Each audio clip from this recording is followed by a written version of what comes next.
Hello à tous, encore un petit extrait de ma méthode alternative de cours basée sur 20 ans d'expérience et de torture fait à mes élèves. Dans les sujets récurrents chez les élèves, c'est cet appétit d'apprendre des plans et des plans et des plans pour agrémenter leur solo. Le problème, c'est que en fait, ils en connaissent déjà pas mal de plans, mais qu'ils ne savent pas extrapoler.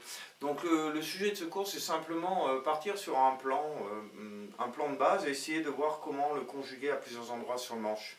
Donc un exercice que je fais souvent faire à ces élèves-là, c'est de les laisser improviser pendant un moment et puis de repérer dans leur jeu quelques traits caractéristiques, quoi.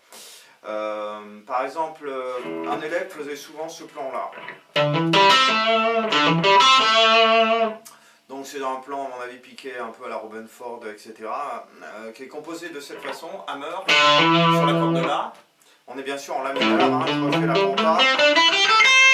On est sur la pentatonique de La mineur, schéma le plus classique. Hammer, index, venez chercher les deux cordes Ré et Sol.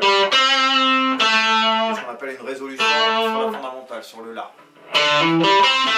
Donc plan terrible, surtout qui finit sur la fondamentale, sur le La, étant donné qu'on est en tonalité de La, ça sonne à tous les coups. Mais on peut quand même essayer de récupérer ce plan et de le jouer sur les autres cordes, en suivant bien sûr les notes de la pentatonique. Donc ça pourrait nous donner ce genre de choses. Oui, ça sonne un peu plus d'Aie Sweat que Robin Ford, surtout si on le joue au doigt comme j'adore faire, en claquant un peu les notes. Donc on finit pas sur la fondamentale, mais ça le fait sans aucun problème. Donc là, le plan de l'élève, c'est déjà, on a simplement décalé d'une corde, on se retrouve avec un deuxième plan. On peut utiliser cette technique sur la troisième corde. Et donc voilà, nous voilà à la tête déjà de trois plans. Celui d'origine, celui une corde plus bas, et celui une corde plus bas. Si vous connaissez, je sais pas, deux schémas pentatoniques en général chez mes élèves, on apprend en priorité celui-là et celui-là, avec le repère sur la corde de La, justement. Donc on pourrait reconjuguer le plan de départ, ça pourrait nous faire ça, le hammer, de 12 à 15 parce que le schéma est conçu ainsi. Je vais chercher avec l'index et deux cordes Ré Sol. Et je finis en 14 sur la corde de Ré, soit Mi, la note Mi. Donc voilà, le schéma fait ça.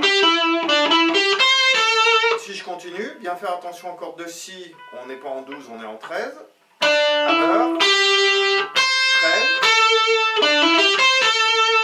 Et voilà, deuxième plan, je ne sais plus à combien on en est, on doit être au cinquième plan. Et le sixième, je parle de la corde de Sol, le hammer. Et ça y est, on se retrouve à la tête de 6 plans. 6 plans, on est parti d'un à la base.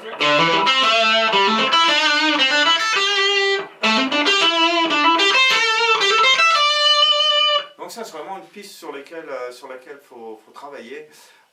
C'est se focaliser sur un plan qu'on aime bien, essayer de comprendre comment il est foutu et le décaler, etc. Là j'ai décalé latéralement comme ça en suivant un schéma, mais je pouvais aussi me décaler dans ce sens-là. Genre, si je me décale en suivant les notes de la penta, ça ferait ça. Un petit peu plus difficile parce qu'on doit se décaler. Mais ça fonctionne parfaitement. Si j'étais avant, ça aurait donné ça, un peu grand écart.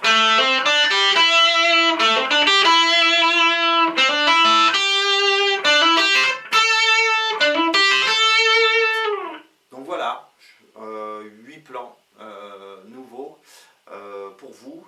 C'est surtout la démarche qui est intéressante. Essayez de bien réfléchir à ça, choper des plans de gratteux célèbres, essayez de comprendre comment ils sont foutus. Et à vous de jouer après pour les transformer et les adapter pour votre propre jeu.